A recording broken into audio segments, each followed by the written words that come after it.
2장 13절에서 22절까지입니다. 본문이 길기 때문에 제가 빠른 속도로 읽겠습니다. 십자가가 십자인 이유 2장 13절입니다.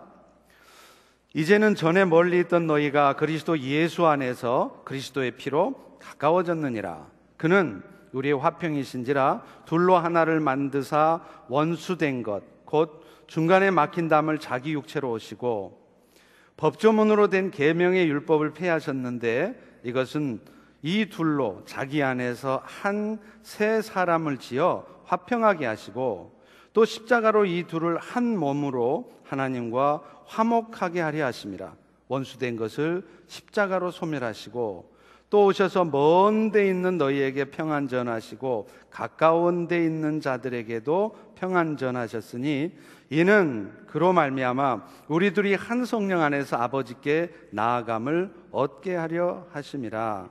그러므로 이제부터 너희는 외인도 아니요 나그네도 아니요 오직 성도들과 동일한 시민이고 하나님의 권속이라.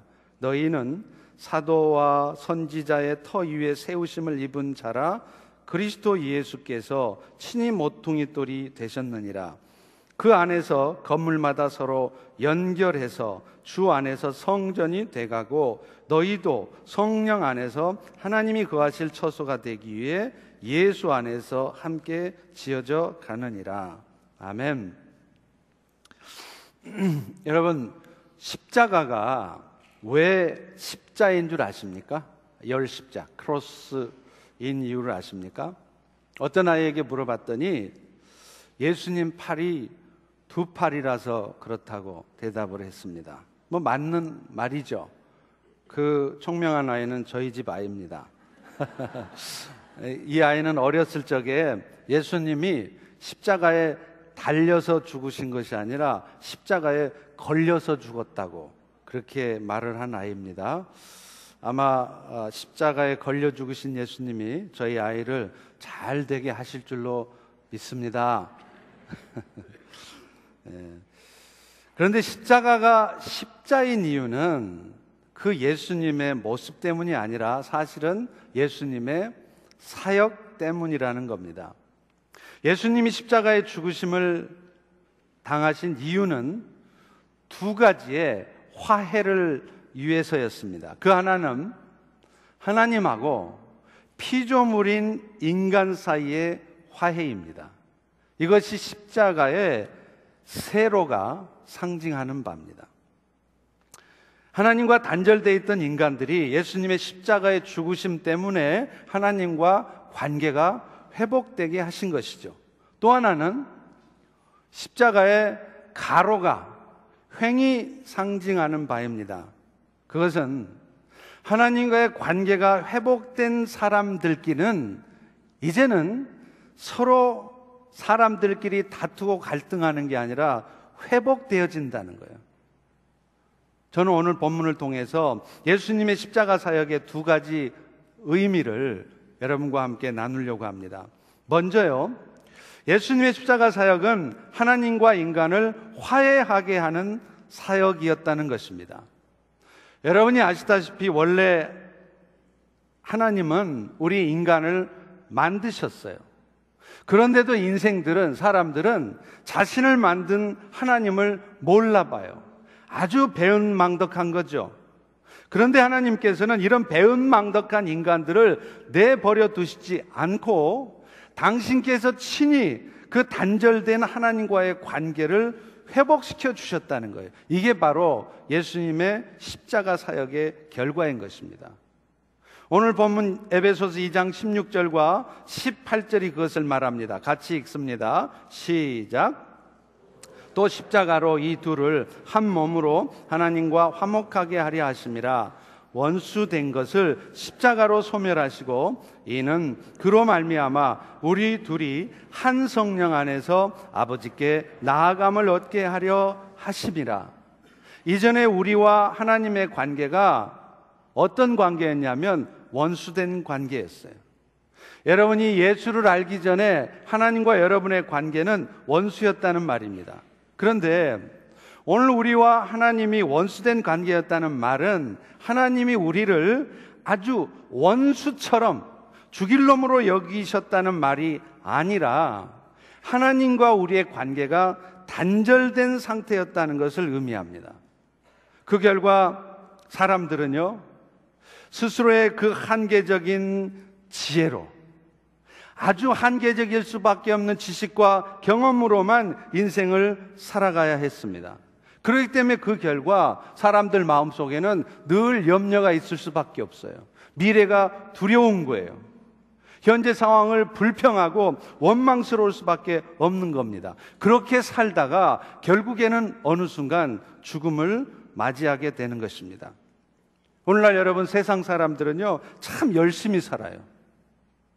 정말 문제 있는 사람 빼놓고는 다 열심히 삽니다. 결혼하고 나면 아무리 철없던 사람도 다 열심히 살아요. 그런데 열심히 살면서도 사람들 마음에는 항상 염려가 있어요. 미래에 대한 두려움이 있어요.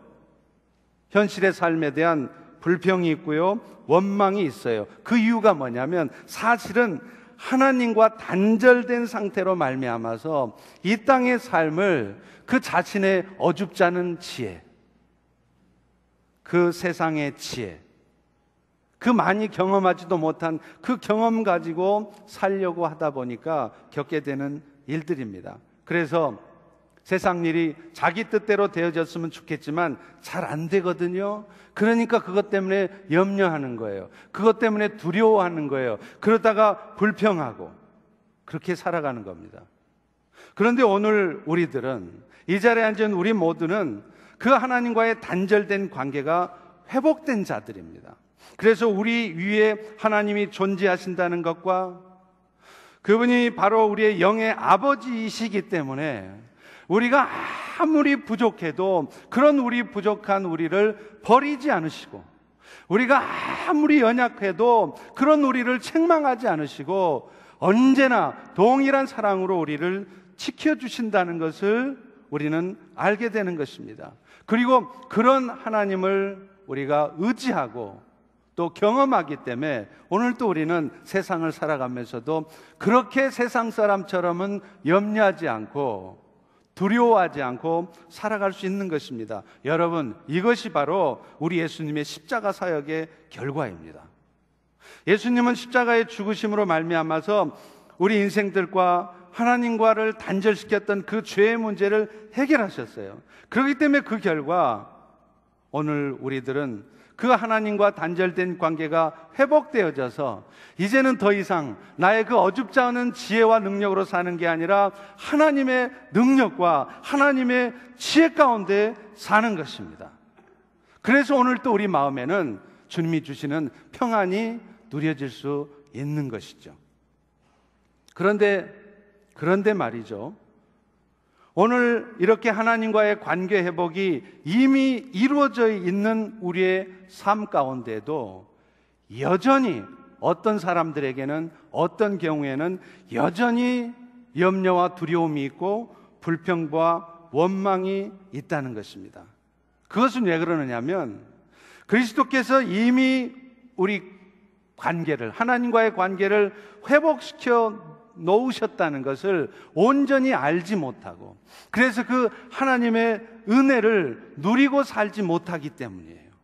여전히 나의 지식으로, 여전히 내 지혜로만 세상을 살아가려고 하니까 하나님은 이미 우리에게 은혜 베푸시고 그 은혜로 살면 염려할 일도 없고 두려워할 일도 없고 불평할 일도 없는 일을 가지고 우리는 여전히 두려워하고 염려하고 불평하고 살아가게 되는 것입니다.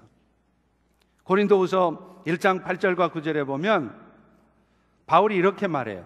아시아에서 당한 환난 때문에 내가 살 소망까지 끊어지고 힘에 겹도록 심한 고난을 당했다. 도저히 살고 싶은 소망도 없는 그런 상황이어서 마치 내가 사형 선고를 받은 것 같았는데 이 모든 일은 나로 하여금 나를 의지하지 말고 오직 죽은 자 가운데서 다시 살리신 하나님만 의지하게 하려고 하나님이 하신 일이다, 이렇게 말합니다. 여러분, 오늘 여러분이 살아가면서 겪는 아픔도 바로 이것 때문입니다. 여러분들로 하여금 하나님을 의지하는 법을 배우게 하려고 하시는 거예요. 지금은 비록 고통스럽고 답이 없고 앞이 캄캄한 상황이지만 그런 상황에서도 하나님은 결코 여러분을 포기하지 않으시고 끝까지 여러분을 지키신다는 것을 여러분에게 경험시켜 주시려고 하나님이 겪게 하시는 시간들이라는 것입니다. 그리고 그런 하나님을 의지할 때 우리는 비로소 어떤 상황 속에서도 평안을 누릴 수 있다는 것을 우리에게 알게 하시려고 하는 거예요. 오늘 본문 17절도 그것을 말합니다. 같이 읽습니다. 시작. 또 오셔서 먼 데 있는 너희에게 평안을 전하시고 가까운 데 있는 자들에게도 평안을 전하셨으니. 오늘 또 하나님과의 관계 회복이 이루어진 자들에게는 주님이 주시는 평안이 있습니다. 지금 어떤 형편, 어떤 상황이 여러분 앞에 있을지라도 주님께서 나의 인생을 지키시고 이끄신다는 믿음 가운데 있을 때 우리는 평안을 누릴 수 있는 것입니다. 설사 죽음이 우리의 생명을 위협한다 할지라도 죽으면 끝이 아니라 죽어도 영원히 산다는 그 부활의 소망이 있기에 죽음조차도 우리는 두렵지 않을 수 있는 것입니다. 먹고 사는 것이 염려되는 상황에서도 어찌하든지 하나님께서는 택하신 자녀들을 결코 버리지 않고 지키신다는 그 믿음 가운데 우리는 별로 그렇게 세상처럼 염려하지 않을 수 있다는 거예요.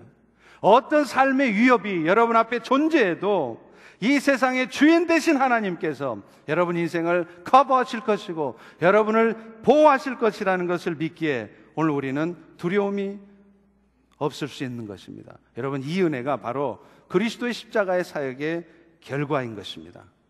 여러분, 저도 마찬가지입니다. 저도 여러분이 갖고 있는 인생의 문제 다 갖고 있습니다. 건강 문제도 있고요, 자식의 미래도 걱정스럽고요, 경제 문제도 있습니다. 그러나 그런 위기 상황에, 그런 어려움이 제 인생을 어둡게 만들려고 해도 잠깐 제 마음이 어두워질 수 있지만 그것이 결코 내 인생을 전체를 어둡게 할 수 없습니다. 그런 두려움이 있다가도 아니야, 주님이 나를 지키시지, 주님이 나와 함께 하시지, 주님이 내 인생 전체를 축복하고 계시는데 내가 왜 이것을 염려할까? 죽어도 다시 사는 부활의 소망이 있는데, 그런 믿음 가운데 저는 평안을 유지할 수 있는 것입니다. 그런데 이 은혜가 저에게만, 사도 바울에게 있는 것이 아니라 여러분 모두에게도 주어져 있다는 것을 믿으시기 바랍니다. 오늘 이 은혜가 여러분에게도 누려지기를 소망합니다. 사실 지금 사도 바울도 마찬가지예요. 지금 바울이 그리스도의 평안을 말하고 있는 상황은 아무 일 없이 모든 게 다 잘 되고 널널한 그런 상황이 아닙니다. 바울에게 있어서도 별로 평안한 상황이 아니에요. 여러분 알다시피 이 에베소서는 바울이 지금 로마 감옥에 갇혀 있는 상황에서 쓴 책이에요. 앞일을 할 수 없습니다.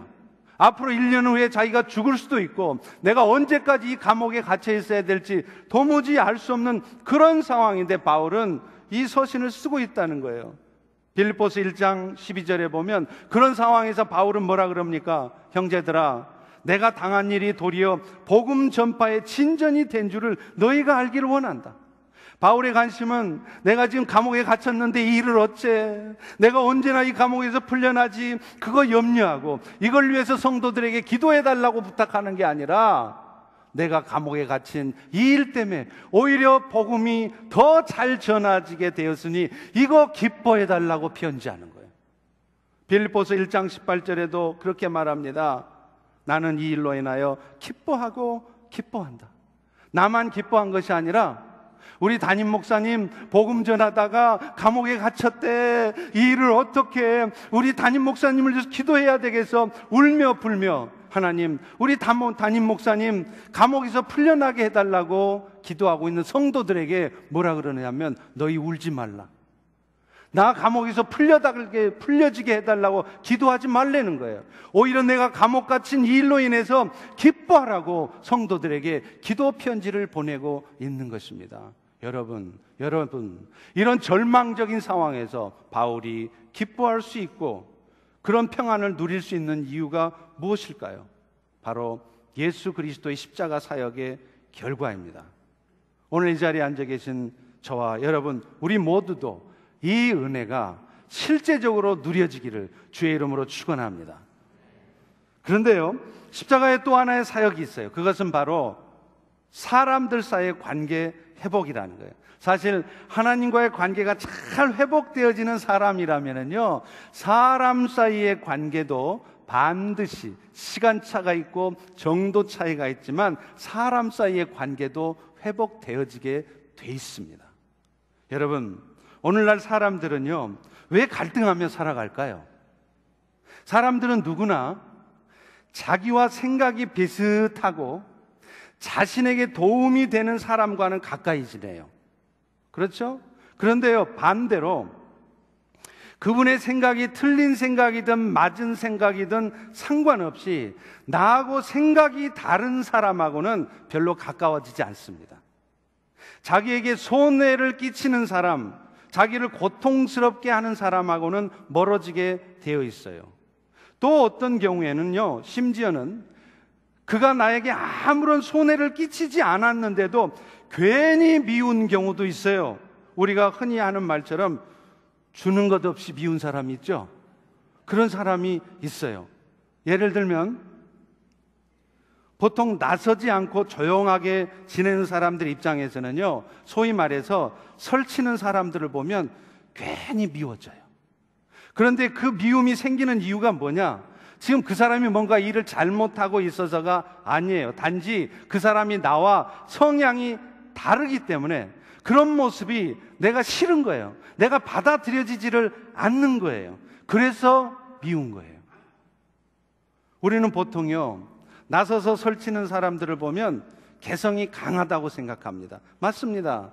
개성이 강한 사람이 그런 경향이 있어요. 그런데 여러분 이거 아세요?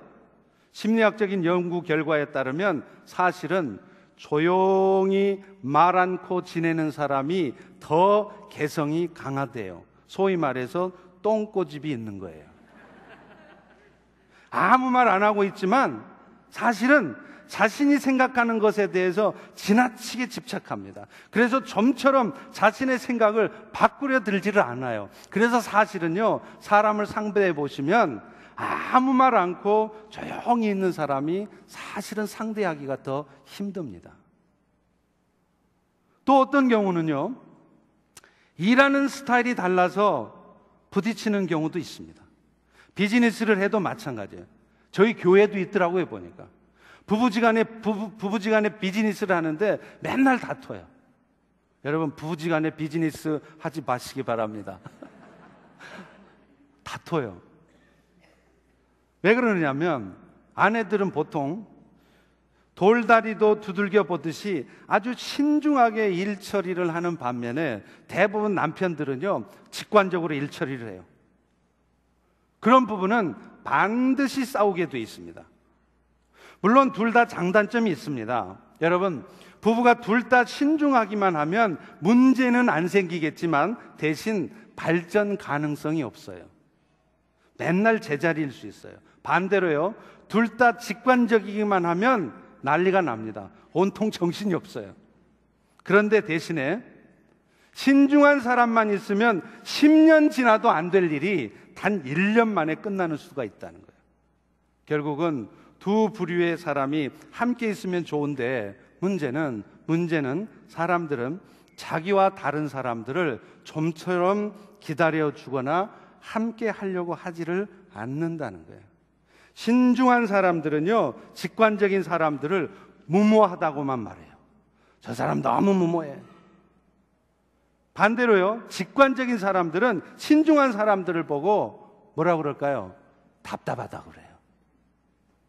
자신도 모르는 사이에 자신의 생각이 굳어져서 나하고 다른 사람들을 좀처럼 받아들이지를 못하는 겁니다. 그러니까 사람 사는 사회에서는 어느 공동체건 어느 가정이든 갈등이 있고 부딪힘이 있는 거예요. 결국 사람들이 관계 속에서 갈등하게 되는 근본적인 원인은 인간 모두에게 내재되어 있는 그 자기중심적인 본성 때문입니다. 인간의 타락한 본성은요, 사람들로 하여금 자기 중심적으로 생각하고 행동하게 만들어요. 그래서 나와 다른 사람들을 생리적으로 날 때부터 받아들이기가 힘들어요. 여러분 중에 아마 크로스웨이 성경 공부를 해보신 분들은 이 그림을 기억하실 거예요. 여러분, 죄라는 게 뭐냐면 살인하고 간음하는 것만이 죄가 아니라 죄의 정의는 사실은 하나님과 단절된 상태에 있는 거예요. 하나님과 단절된 인간들은 어떤 현상이 생기느냐면 모든 게 다 자기 중심이에요.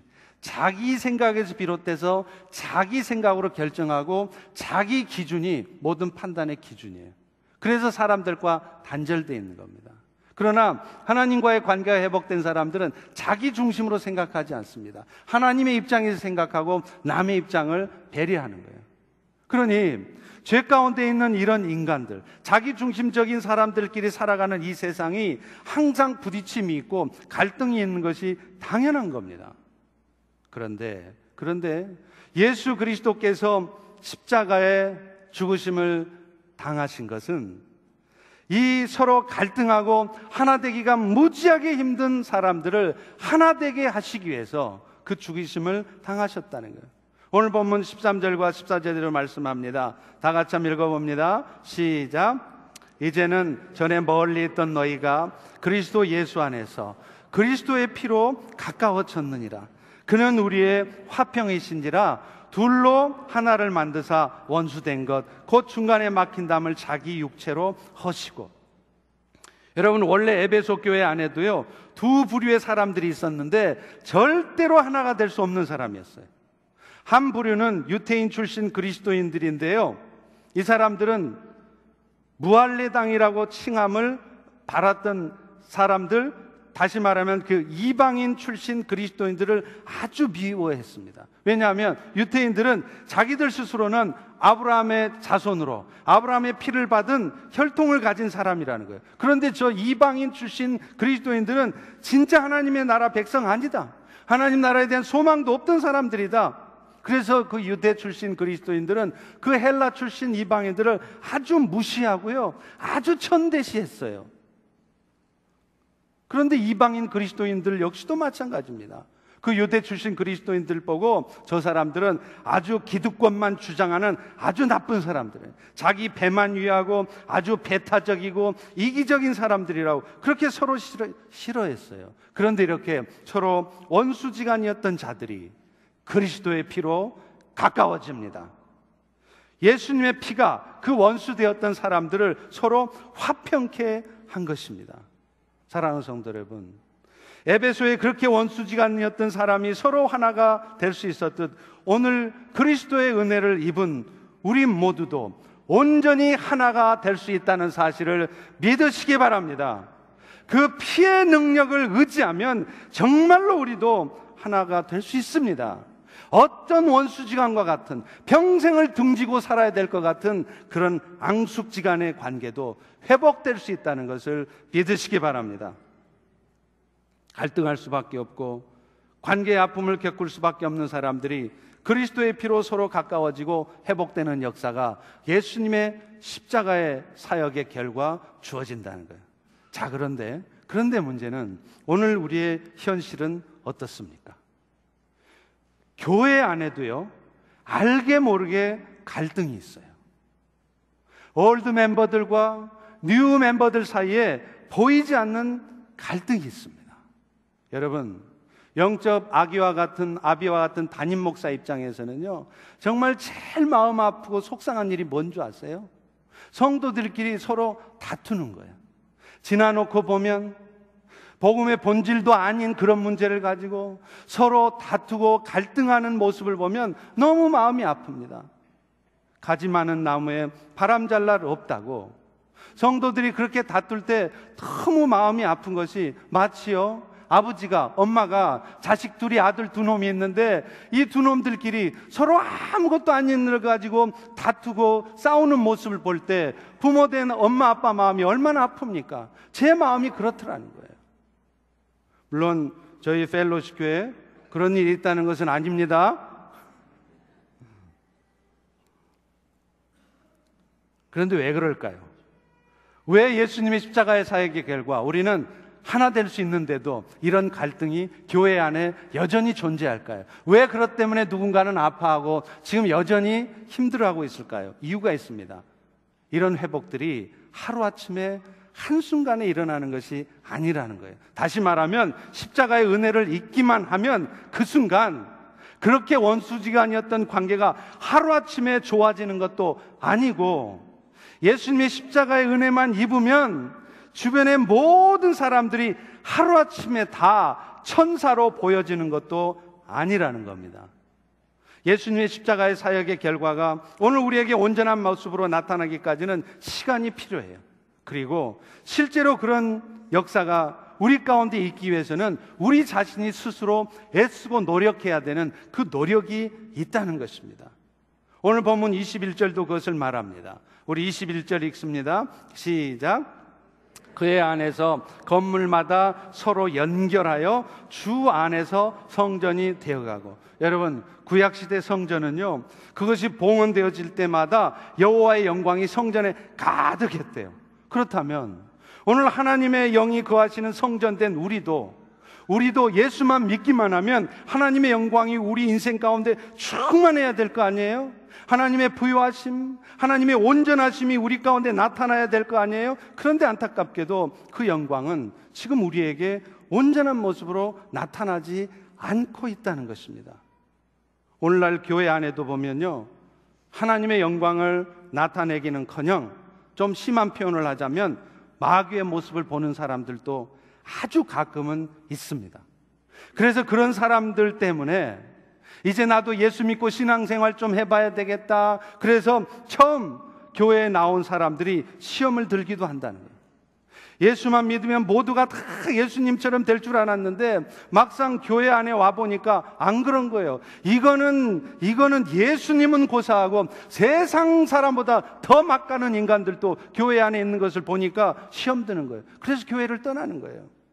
그런데 여러분, 그것은 오늘 우리 모두가 지금도 하나님의 성전으로 함께 지어져 가고 있는 우리의 영광이, 우리의 성숙이 지금도 계속 되어지고 있는 존재라는 사실을 모르기 때문에 갖게 되는 실망입니다. 우리 모두는 예수님이 다시 오시게 되면 그때 비로소 완전한 성전으로 변모할 겁니다. 그러나 적어도 저도 여러분도 모두가 이 땅에 사는 동안에는 여러분은 여전히 연약하고 부족한 모습을 갖고 살아갈 수밖에 없어요. 그렇기 때문에 교회 안에 연약한 지체의 모습 때문에, 부족한 지체의 모습 때문에 여러분 시험 들지 마시기 바랍니다. 마마 그리하시면 아니 되옵니다. 절대로 시험 드시면 안 돼요.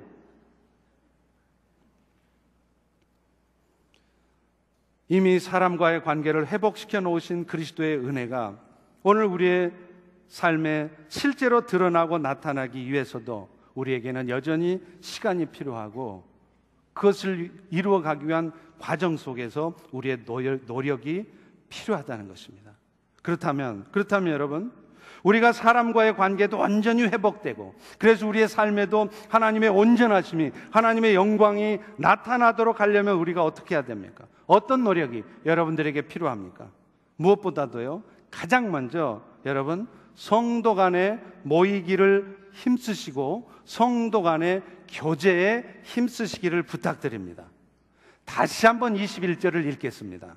시작. 그의 안에서 건물마다 서로 연결하여 주 안에서 성전이 되어가고. 우리는 교회를 그리스도의 몸이라고 부릅니다. 그것은 교회의 각 지체가 서로 독립적으로 존재하지만 결국은 서로 연결되어 있다는 거예요.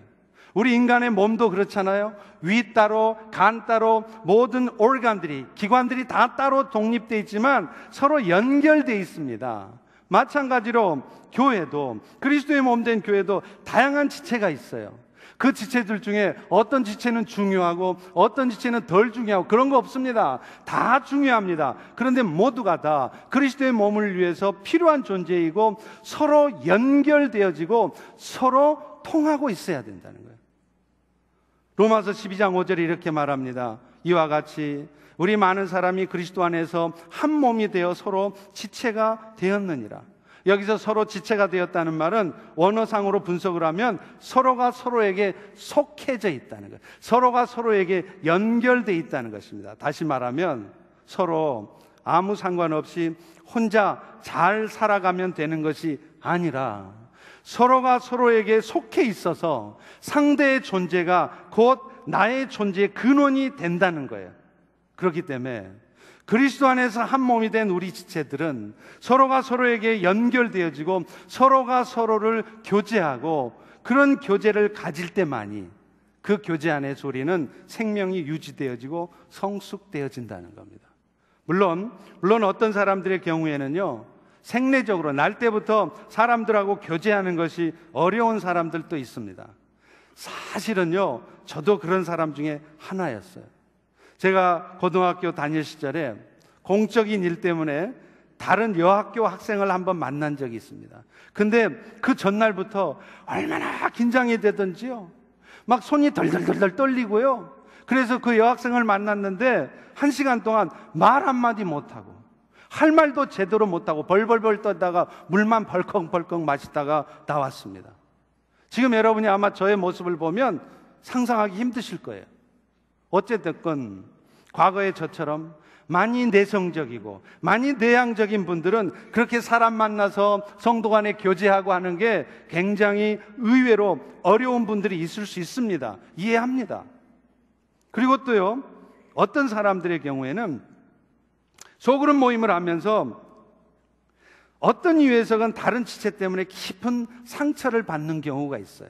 그래서 그런 한 번 상처를 받은 분들은 다시 다른 어떤 오이코스 모임을 시작하려고 할 때 두려움이 생겨요. 그게 하기 싫어서가 아니라 또 내가 오이코스 모임 했다가 사람 때문에 상처받으면 어떻게 하나 하는 두려움 때문에 그 오이코스 모임을, 그 성도 간의 교제를 하기가 두려운 거예요. 그럴 수 있어요. 그리고 또 어떤 경우에는요, 그동안 나름대로 열심히 신앙생활을 했지만 몸과 마음이 너무 지쳐 있어서 이제 잠시 동안 오이코스 모임을 쉬는 경우도 있습니다. 맞습니다. 때로는 그런 쉼이 분명히 필요합니다. 그럴 때가 있어요.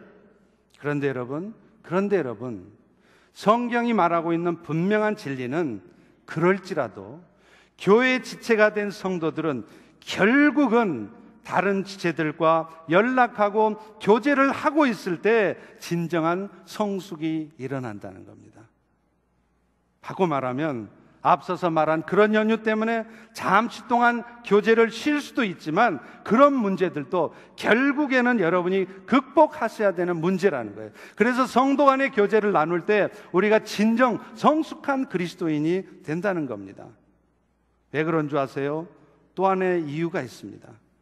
혼자만 계속 있게 되면요, 사탄은 반드시 그런 성도들을 공격하게 되었기 때문입니다. 이것은 마치 양의 무리가 있는데 그 무리에서 떨어져 나와 있으면 그 양을요, 이리떼가 절대 놓치지 않습니다. 이리떼는요, 늑대는 그 무리 안에 섞여 있는 양을 절대 공격하지 않아요. 어떤 양을 공격하느냐? 어떤 이유에서건 그 양의 무리에서 한참 떨어져서 혼자 있는 양, 그게 공격 목표예요. 그래서 공격합니다. 사탄이 공격하면 어떤 일이 벌어지느냐? 나도 모르게 시험 들어요. 아무것도 아닌 일 가지고 시험 들어요. 그래서 결국에는 그렇게 있다가 어느 순간 공동체를 떠나거나 아니면 그 믿음이 연약해진 성도 때문에 교회 공동체 전체가 어려워지는 상황이 발생할 수 있다는 것입니다. 그렇기 때문에 결국 성도 간의 교제를 하지 않으면 그것은 성도 개인의 영적인 성장에도 도움이 되지 않을 뿐만 아니라 나는 의도하지 않았지만 절대로 그런 일이 일어나서는 안 된다고 생각하지만 나도 모르는 사이에 내가 속한 교회 공동체를 어렵게 하는 수가 있다는 겁니다. 그리스도의 몸을 이루는 교회를 유기체라고 하는 이유가 바로 여기 있어요. organ이라는 뜻이 뭡니까? 무기체와는 다르게 모든 부분들이 서로 긴밀하게 연결되어 있다는 거예요. 그래서 어느 한 부분이 고장나면 그 부분의 고장으로 끝나는 게 아니라 그것 때문에 그 몸 전체가 고장을 일으키는 거예요. 이거 마치 암하고 같습니다. 여러분이 만약에 위에 암이 생겼다고 하십시다. 위에 암이 생기면 위만 고장 나는 게 아니에요. 어느 순간 이 위에 생긴 암 때문에 결국에는 간도, 장도, 폐도, 뇌도 다 그 암덩이가 퍼져서 결국에는 몸 전체가 못 쓰게 되고 죽는 수가 있다는 거예요. 교회도 마찬가지예요. 성도들도 마찬가지라는 겁니다. 물론 그 반대의 의미도 있습니다. 어느 한 부분이 건강하면 그 어느 한 부분의 건강함 때문에 전체가 살려지기도 해요. 예를 들면요, 심장이 건강하게 열심히 뛰면요, 심장만 건강한 게 아니라 그 열심히 뛰는 심장 하나 때문에 몸 전체가 건강해지는 거예요. 성도 간의 교제도 마찬가지예요. 여러분도 해보셔서 알겠지만 소그룹 안에는요, 다 문제 있는 성도, 까칠한 인간만 있는 게 아니라 정말 남을 잘 배려하고 늘 남을 세워주는 그런 영적인 사람도 반드시 있습니다. 그런 분들의 섬김이 결국은 상처받고 아픔 가운데 있었던 연약한 지체를 살려낸다는 거예요. 그런 분들의 섬김이 그런 연약한 지체들을 회복시킨다는 거예요. 마치 심장의 힘찬 박동이 몸 전체를 건강하게 만들어내는 것과 같습니다. 제가 한국에서 섬기던 그 오이코스에서도 그런 일이 있었어요. 그 오이코스 목자 하나가 보증을 잘못 써가지고요, 수억 원을 날리게 생겼어요. 수십만 불이 날아가게 생겼어요. 그런데 그런 상황이 돼도 흔들리질 않는 거예요. 우리 같으면 큰일 났어, 집사님이 기도해줘, 이게 이제 집이 날아가게 생겨서 큰일 났어, 이럴 텐데 그분은 염려도 안 하고, 그런 일이 벌어져도 그것 때문에 성도들을 섬기는, 목원들을 섬기는 일에도 한치의 소홀함도 없이 오히려 너무나 평안하게 하나님이 하실 일이 있어서 그렇겠지, 하나님이 하실 거야, 기도해줘, 이렇게 하는 거예요. 그 모습을 보고 목원이 도전을 받습니다. 아, 예수 믿는다는 게 저런 거구나. 저런 위기 상황에서도 흔들리지 않는 저 목자의 모습을 보니까 나도 저런 그리스도인이 되고 싶다. 그래서 성경 공부를 그렇게 안 하려고 하던 목원이 제자반에 등록하고 성경 공부를 시작하게 되었지 않습니까? 여러분, 이것이 나의 건강함이, 나의 교제 가운데 섬김이 다른 영혼들을 살려내는 거예요. 그렇기 때문에 나만 혼자 그냥 예배 잘 드리고 은혜 받고 있으면 되겠지 해서는 안 되십니다. 그것은 내 삶의 진정한 변화를 가져오지 못하는 가짜 은혜일 수 있습니다. 알다시피 성도들 중에는요, 아직은 신앙생활 한 지가 오래되지 않아서 덜 성숙하고 그래서 다른 사람들을 힘들게 하는 분들도 틀림없이 있을 수 있어요. 그런데 여러분 아세요? 진정한 성숙은 그런 연약한 지체들도 받아주고 내가 감당해낼 때 비로소 일어나는 거예요. 내가 예배를 통해서 하나님이 연약한 나도 받아주셨구나, 나를 버리지 않으셨구나, 나에게 그런 사랑과 은혜 베푸셨구나, 그것을 기억하면서 그렇다면 나도 저 연약한 지체를 받아주고 축복해 줘야지, 그렇게 살아갈 때 여러분, 내가 진정한 그리스도인으로 성숙해지는 것입니다. 그런데 그런 성숙을 가져다 줄 성도 간의 교제를 아예 해버리지 않으려고 한다면 무엇보다도 내 자신이 성숙해질 수 있는 기회를 스스로 차단해 버리는 것과 같다는 것입니다. 그런데 여러분, 그런 성도 간의 교제가 교제했다고 해서 다 또 성숙해지는 건 아니에요. 그 교제를 통해 어떤 사람은 성숙해지지만 어떤 사람은 더 시험 들고 어려워질 수 있어요. 그렇기 때문에 우리에게 교제 가운데 필요한 게 있습니다. 그것은 서로를 존중하는 훈련을 하셔야 된다는 거예요. 베드로전서 2장 9절에 보면 너희는 하나님의 소유가 된 백성이라 이런 말을 해요. 여기서 소유라는 단어는 우리가 아주 보배롭고 존귀한 자가 되었다는 뜻입니다. 따라서 여러분의 주변에 있는 모든 지체들이 여러분 눈에는 아직 연약해 보이고 부족해 보이지만 사실은 하나님 입장에서는 여러분만큼 어쩌면 동일하게 보배로운 존재로 하나님은 보고 계신다는 거예요. 관계가 회복되어지고 내가 진정으로 성숙한 사람이 되기 위한 그런 교제가 되어지기 위해서는 우리 주변의 지체들을 그런 하나님의 시각을 가지고 애써서 그런 시각을 가지고 바라보는 훈련을 하셔야 돼요. 사실 우리 공동체 안에도요, 지금 당장에는 존귀해 보이지 않는 그런 지체가 있을 수 있습니다. 그러나 여러분, 그 연약해 보이는, 여러분 눈에는 별로 존귀해 보이지 않는 그 지체도 여러분이 나중에 천국에 가셨을 때 함께 더불어 살아야 될 지체입니다. 우리가 흔히 그런 말 하죠. 피는 물보다 진하대요. 근데 사실은요, 이 땅에서 우리가 아무리 피를 나눈 부모 자식지간이라도 그 부모가 만약에 하나님 앞에 택한 백성이 아니면, 여러분, 이 땅에 잠시 사는 삶을 마치고 천국 가시면 여러분의 사랑하는 부모님 천국에서는 못 봅니다. 여러분하고 50평생을 한꺼번에 옆자리에 같이 눕고 잤던 남편 아내도 택함 받지 못한 분이라면 죄송하지만 천국에 가서는 그분을 볼 수 없어요. 그런데 여러분 눈에는 참 문제 많아 보이고 여러분 눈에는 참 못마땅해 보이는 그 연약한 지체도 천국에서는 여러분과 영원토록 얼굴을 마주하며 살아가야 될 지체일 수 있다는 것입니다. 사람의 피보다 더 진한 것이 예수의 피인데, 지금 지체가 된 성도들은 그 예수를 피를 나눈 진정한 영적인 형제들이라는 것입니다. 모든 성도들이 다 천사 같은 교회는 없습니다. 죄송하지만 여러분, 이 세상에 100% 건강한 교회는 찾을 수 없습니다. 지상교회는 불완전하게 되어 있어요. 왜요? 말씀드렸잖아요. 아직 하나님이 거하시는 성전으로 서로가 지어져 가는 중에 있기 때문에 그렇습니다. 그러니 그런 사람들을 보고 시험 들면 안 되십니다. 마마 시험에 드시면 아니 되시옵니다.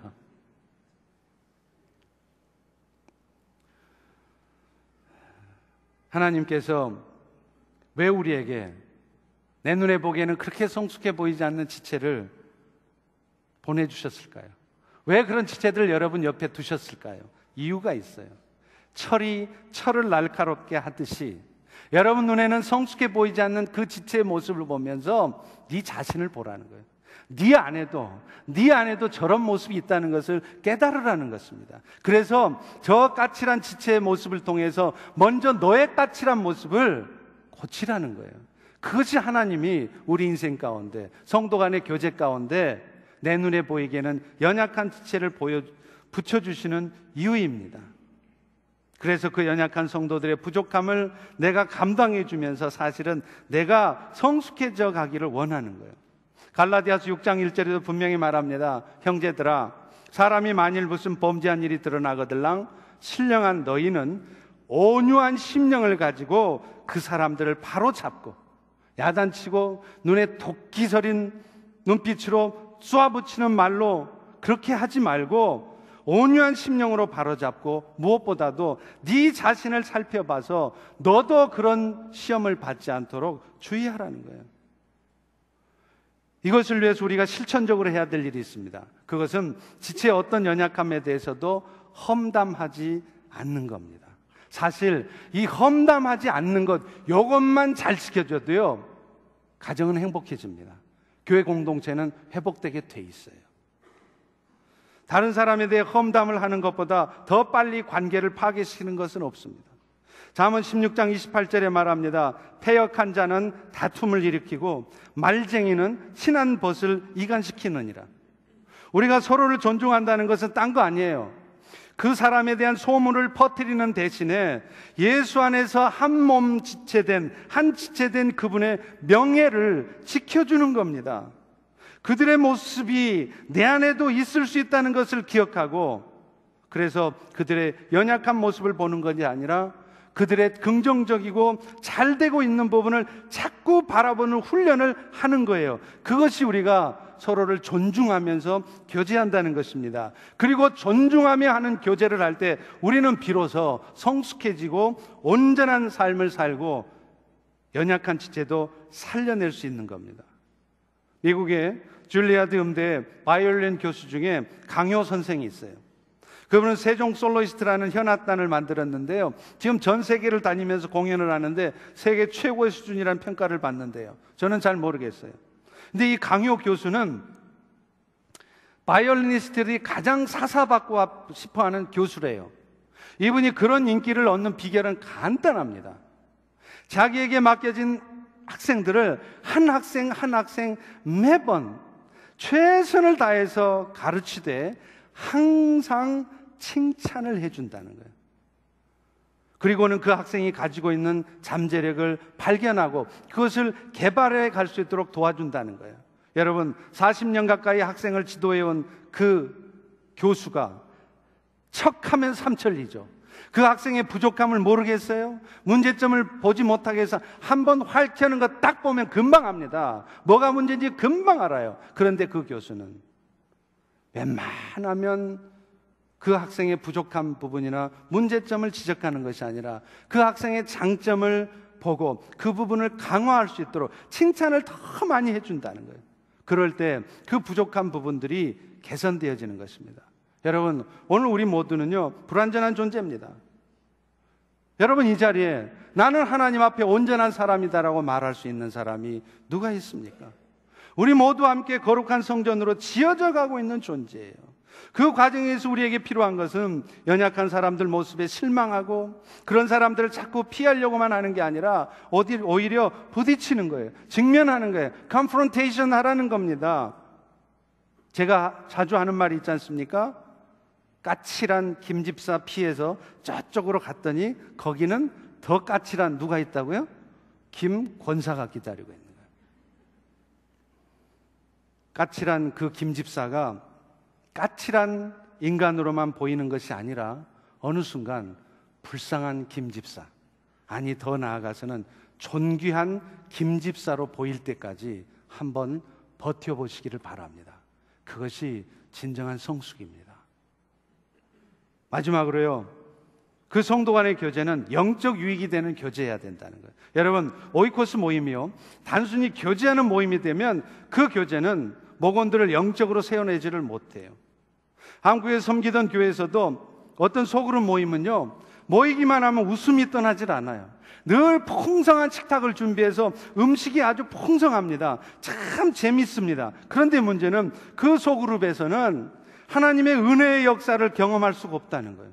구성원들의 삶이 변화되지를 않더라는 겁니다.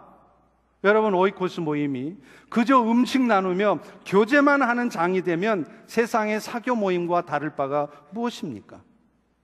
물론 오이코스 모임이 너무 성경 공부 중심이 되어서 딱딱하게만 진행되는 것도 문제겠죠. 그러나 분명한 것은 오이코스 교제의 중심에는 분명히 하나님의 말씀이 있어야 돼요. 로마서 10장 17절의 말씀처럼 믿음은 그리스도의 말씀을 들으면서 생기는 거지, 말씀을 듣지 않는데, 말씀을 나누지 않는데 신앙생활 10년, 20년 했다고 자동방으로 내가 성숙해진다, 그런 일은 절대로 없습니다. 처음에는 다소 이해가 안 되고 어렵더라도 말씀을 중심으로 삶을 나누다 보면 어느 순간 진정한 성숙과 변화가 와요.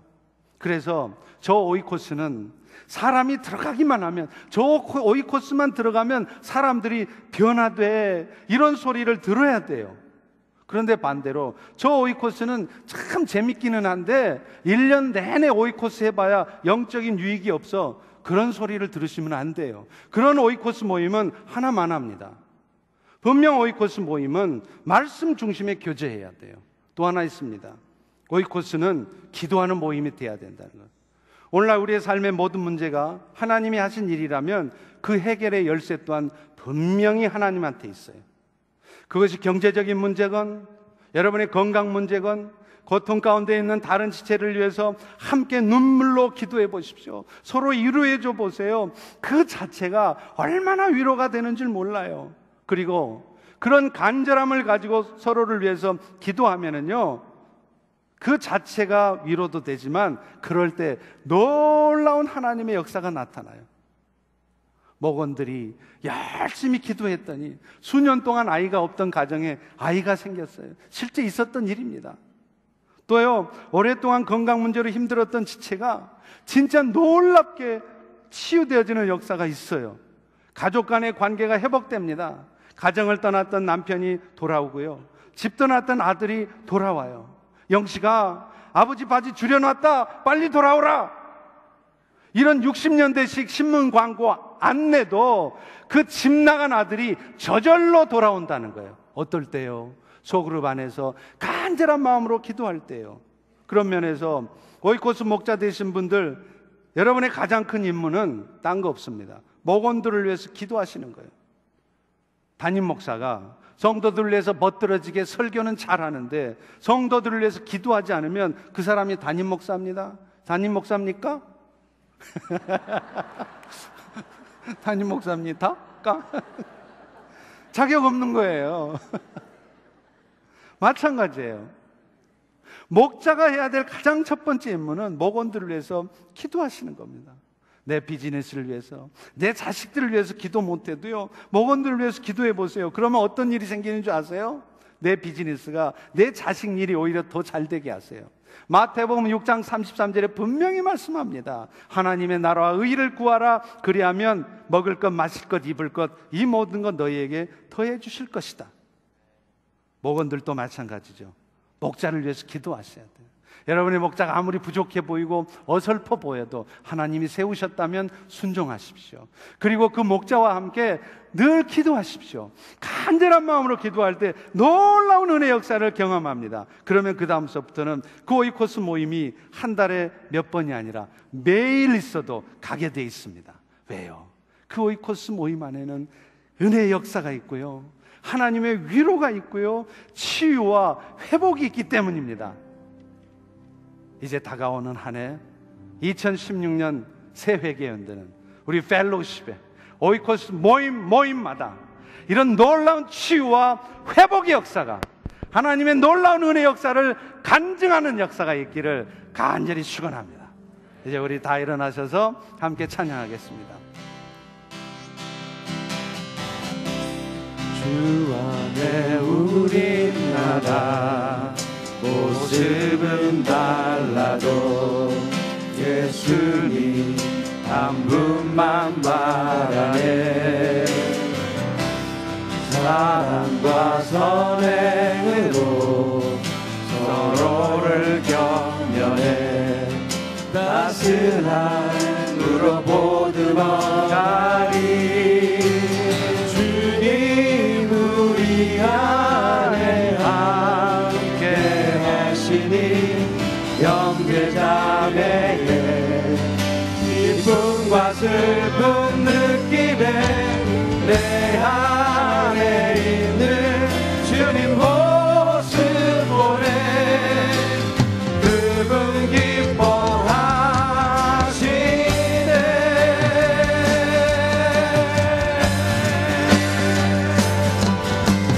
주님 우리를 통해 계획하신 아멘.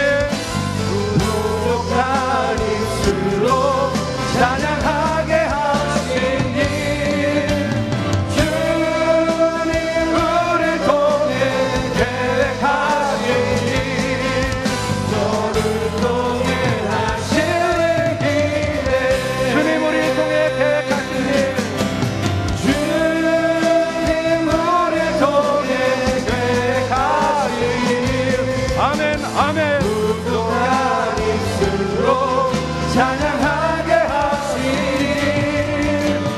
주님 우리를 통해 계획하시니 너를 통해 하시는 기대해. 할렐루야. 하나님 감사합니다. 하나님 하실 일을 기대합니다. 새 하나님이 하실 일을 기대합니다. 이 시간 우리 한번 기도하겠습니다. 그렇습니다. 너나 할 것 없이, 니 탓 내 탓 지금 할 것 없이, 그렇습니다.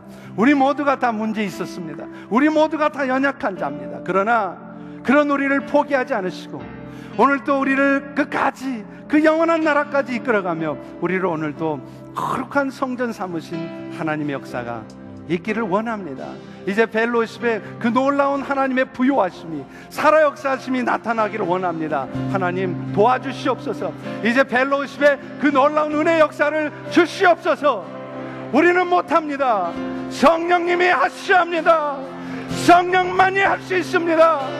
오 성령 하나님, 이 시간 우리의 모든 죄악됨을 태우시옵소서. 우리의 마음속에 질투와 시기심을 태우시옵소서. 우리의 마음에 어두워졌던 마음을 다시 밝히시옵소서. 그래서 우리의 마음이 회복되어지고 이 펠로우십이 회복되어지고 이 땅에 하나님의 나라가 이루어지게 도와주옵소서.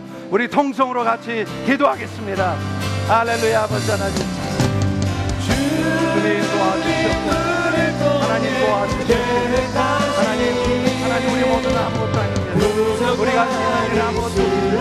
오직 하나님의 은혜 없습니다. 하나님 아무리 부족하지만 아무리 연약하지만 주님 연약한 우리를 돕겠습니다. 주님 하신 일을 기대합니다. 오 라바카마세 오 시자나벨 야페 아바스테오 아바스테오 아바스테오 아바 카마테를 주님 오 사바바사 오 라바카마세 성령님 역사에 있어 놀라운 역사가 하나님의 가운데 놀라운 역사가 하나님께